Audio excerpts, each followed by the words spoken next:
নমস্কার বন্ধুরা, তোমরা সবাই কেমন আছো? আশা করি সকলে খুবই ভালো আছো। পম্পা সিম্পল কুকে সবাইকে স্বাগত। চলে এসেছি আজকে ভীষণ টেস্টি মুচমুচে খাস্তা আলুর প্যাটিস রেসিপি শেয়ার করতে। বন্ধুরা, একদম সহজ পদ্ধতিতে এবং হাতের কাছে থাকা উপকরণ দিয়ে ঝটপট বানিয়ে দেখাবো। একটা লাইক দিয়ে ভিডিওটা সম্পূর্ণ দেখার বন্ধুদের কাছে অনুরোধ রইল। সবার প্রথমে একটা মিক্সিং বোলের মধ্যে আমি দিয়ে দিচ্ছি একটা মিডিয়াম সাইজের বাটির মাপ ধরে 2 বাটি ময়দা। এরপরে দিয়ে দিচ্ছি স্বাদ মতো লবণ। তারপরে দিয়ে দিচ্ছি এখানে 2 টেবিল চামচ ঘি। ঘিয়ের জায়গায় বন্ধুরা তোমরা এখানে রিফাইন্ড অয়েলটাও ব্যবহার করতে পারো।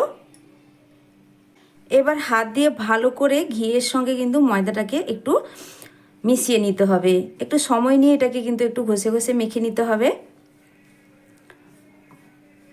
ময়ান হিসাবে আমি ঘিয়ের ব্যবহার করছি, তোমরা চাইলে এখানে রিফাইন্ড অয়েল ব্যবহার করতে পারো। তবে পরিমাণটা কিন্তু একটু বেশি দিতে হবে, তাহলে কিন্তু অনেকটাই মুচমুচে খাস্তা তৈরি হবে পুরো দোকানের মতো। তো দেখো বন্ধুরা, খুব ভালোভাবে কিন্তু এখানে ঘিটা মেশানো হয়ে গেছে। ঠিক এইভাবে করে কিন্তু মিশিয়ে নিতে হবে। এবার অল্প অল্প করে জল দিয়ে আমি এখানে একটা সুন্দর ডো রেডি করব। আর এই ডোটা কিন্তু খুব বেশি নরম হবে না, রুটি পরোটার মতো করে মিডিয়াম ডো তৈরি করব। আমার চ্যানেলে নতুন বন্ধু পুরনো বন্ধু সবাইকে স্বাগত। তোমাদের জন্য অনেকটা ভালোবাসা বন্ধুরা। আজকে তোমাদের সঙ্গে দোকানের থেকেও অনেক বেশি স্বাদের মুচমুচে পুরো খাস্তা আলুর প্যাটিসের রেসিপি শেয়ার করব। বন্ধুরা, একদম সহজভাবে বানিয়ে দেখাবো। রেসিপিটা সম্পূর্ণ দেখার পর আশা করছি তোমাদের খুবই ভালো লাগবে। এখন আমার কিন্তু ডোটা খুব ভালোভাবে মেখে নেওয়া হয়ে গেছে। আর এইভাবে মিডিয়াম ডো আমি তৈরি করে নিয়েছি। এবার ঢাকনা দিয়ে আমি এটাকে একটু সাইডে সরিয়ে রেখে দেবো, ততক্ষণের জন্য এই প্যাটিসের একটা ঝটপট পুর রেডি করব।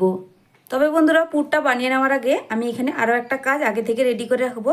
একটা বাটির মধ্যে আমি দিয়ে দিচ্ছি 3 চামচ কর্নফ্লাওয়ার। কর্নফ্লাওয়ার একান্তই হাতের কাছে না থাকলে তোমরা এখানে ময়দার ব্যবহার করতে পারো। 3 চামচ কর্নফ্লাওয়ারের জন্য 3 চামচ এখানে দিয়ে দিচ্ছি রিফাইন্ড অয়েল। দেখ, খুব ভালোভাবে এটাকে মিশিয়ে নিয়ে এখানে একটা মিশ্রণ আমি রেডি করে রেখে দিব আগে থেকে। একদম ক্রিমের মতো করে কিন্তু এটা তৈরি করে নিতে হবে। তো বন্ধুরা দেখো, মিশ্রণ কিন্তু একদম তৈরি হয়ে গেছে ঠিক এইভাবে। তো এটাকেও আমি এক সাইডে সরিয়ে রেখে দিচ্ছি। এবার বসিয়ে দিয়েছি গ্যাসে একটা কড়াই। কড়াইতে দিয়ে দিচ্ছি সর্ষের তেল 1 টেবিল চামচ। তোমরা চাইলে তোমাদের পছন্দ মতো যে কোনো রান্নার তেল এখানে ব্যবহার করতে পারো।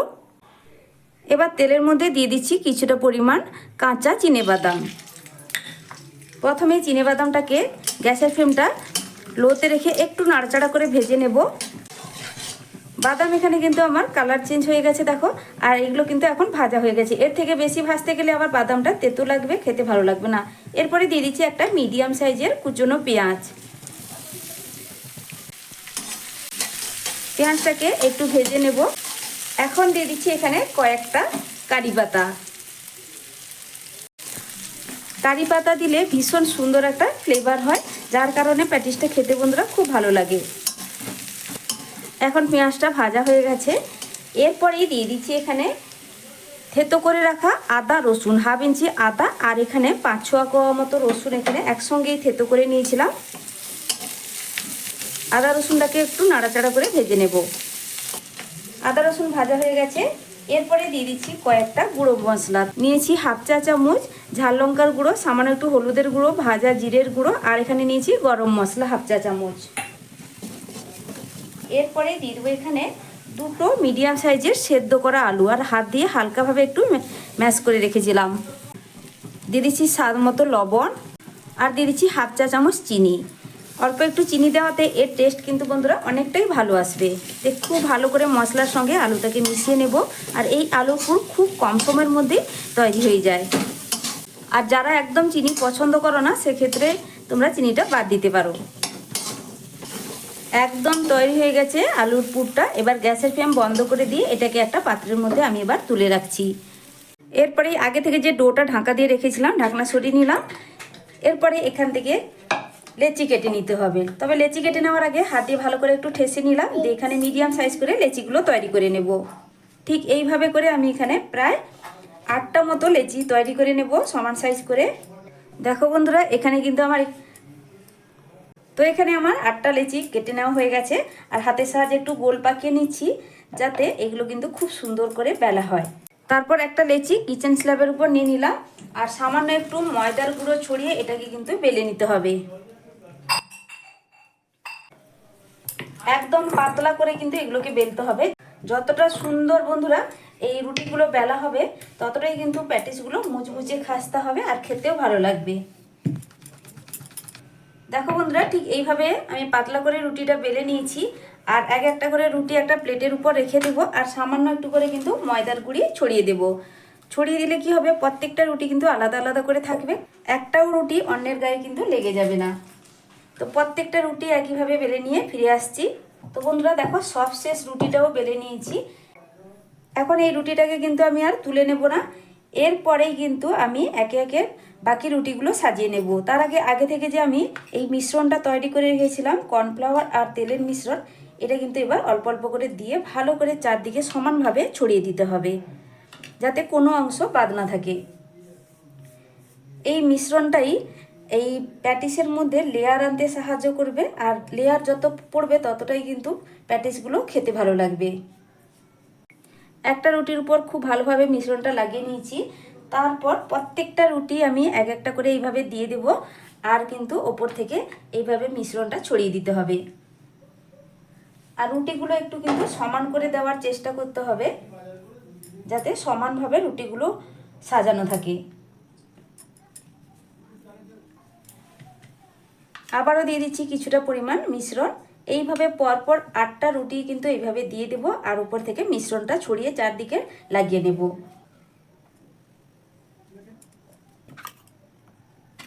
দেখো বন্ধুরা, সব শেষ রুটিটা আমি এখানে কিন্তু দিয়ে দিয়েছি। আর এখন কিন্তু মিশ্রণটা সব শেষে আমি দিইনি, একটু পরেই ব্যবহার করব। তো এইভাবে দেখবে রুটিটা দেওয়ার পর এটাকে কিন্তু আরেকটু বেলে নেব, একটু বড় সাইজ করে এটাকে বেলে নিতে হবে। খুব বেশি না, কিন্তু এটা হালকাভাবে এটাকে একটু ছড়িয়ে দিচ্ছি। এরপরেই আমি দিয়ে দিচ্ছি বাকি মিশ্রণটা। ভালো করে লাগিয়ে নেওয়ার পর এটাকে কিন্তু এবার ভাঁজ দিতে হবে। তো যে কোনো এক সাইডে ধরে এটাকে কিন্তু প্রথমে এইভাবে ভাঁজ দিতে হবে। ভাঁজটা ঠিক কিভাবে দিয়েছি তোমরা একটু ভালো করে লক্ষ্য করো বন্ধুরা, সব কিছু আর বলে বোঝানো যায় না, একটু দেখে বুঝে নিতে হয়। তো এইভাবে দেখো ভাঁজটা দিয়েছি, তারপরে কিছুটা মিশ্রণ আবারও ওপর থেকে এইভাবে লাগিয়ে দিতে হবে।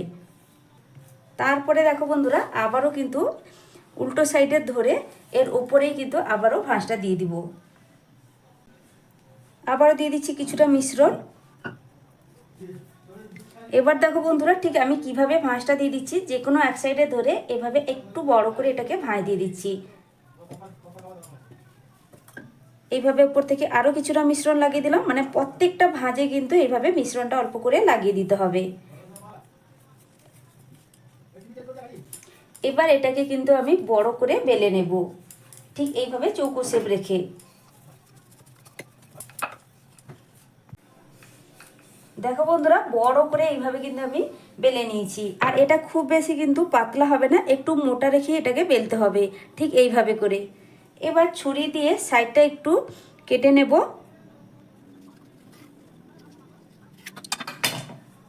এইভাবে অল্প একটু কেটে নিয়েছি। এরপরে দেখো বন্ধুরা, আমি এখানে এইভাবে লম্বালম্বি করে আমি 3 টুকরো করে নেব।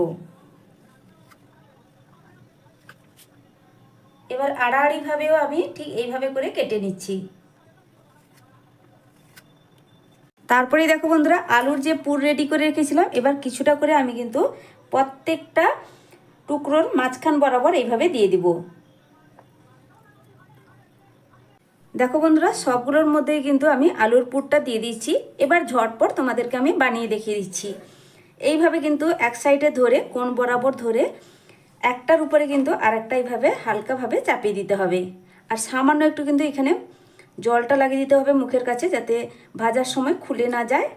দেখো বন্ধুরা, এইভাবে কোণ বরাবর লাগিয়ে দেওয়ার পর এবার আলতোভাবে এটাকে কিন্তু আলুর যে পুর অংশগুলো দেখা যাচ্ছে, যে সাইডে পুরগুলো দেখা যাচ্ছে, হালকাভাবে এটাকে চাপ দিয়ে মুখটাকে বন্ধ করে দিতে হবে।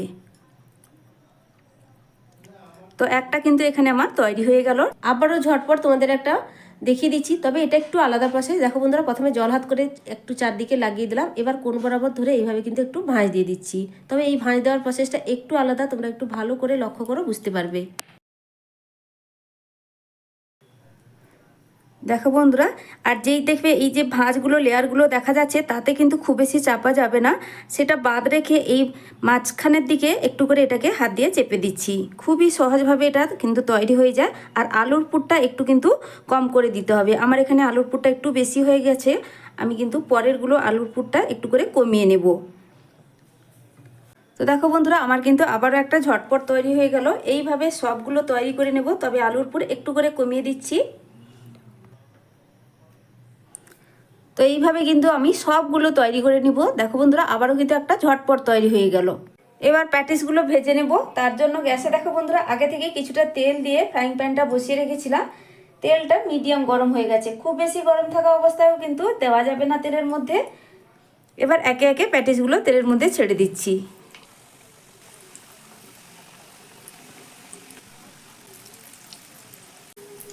তো কয়েকটা তেলের মধ্যে দিয়ে দিয়েছি, আর খুব বেশি দিলে হবে না, কারণ এগুলো যখন লেয়ারগুলো খুলবে অনেকটাই কিন্তু সাইজে বড় হয়ে যাবে। তার জন্য ঠিক কয়েকটা কিন্তু আমি দিয়েছি। আর গ্যাসের ফ্লেমটা মিডিয়াম টু লোয়ের মাঝখানে করে দিয়েছি। তারপরে এগুলোকে উল্টে পাল্টে লাল লাল করে একটু ভেজে নিতে হবে। দেখো বন্ধুরা, হালকা কালার ধরেছে, আমি এবার প্যাটিসগুলোকে উল্টে দিচ্ছি।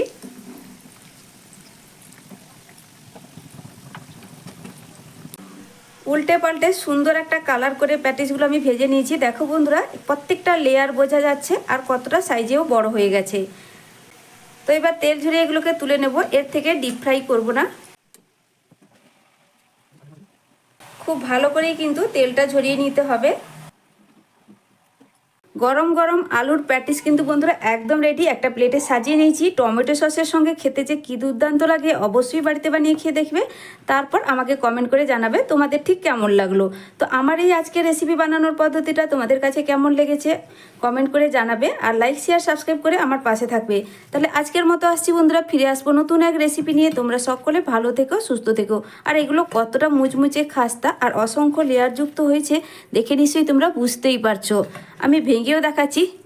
দেখো বন্ধুরা কতটা সুন্দর মুচমুচে, আর লেয়ারগুলো দেখো ভেতর থেকে কতটা পরিষ্কার করে বোঝা যাচ্ছে। খুব বেশি উপকরণও লাগে না, হাতের কাছে থাকা উপকরণ দিয়ে ঝটপট তৈরি করা হয়ে যায়।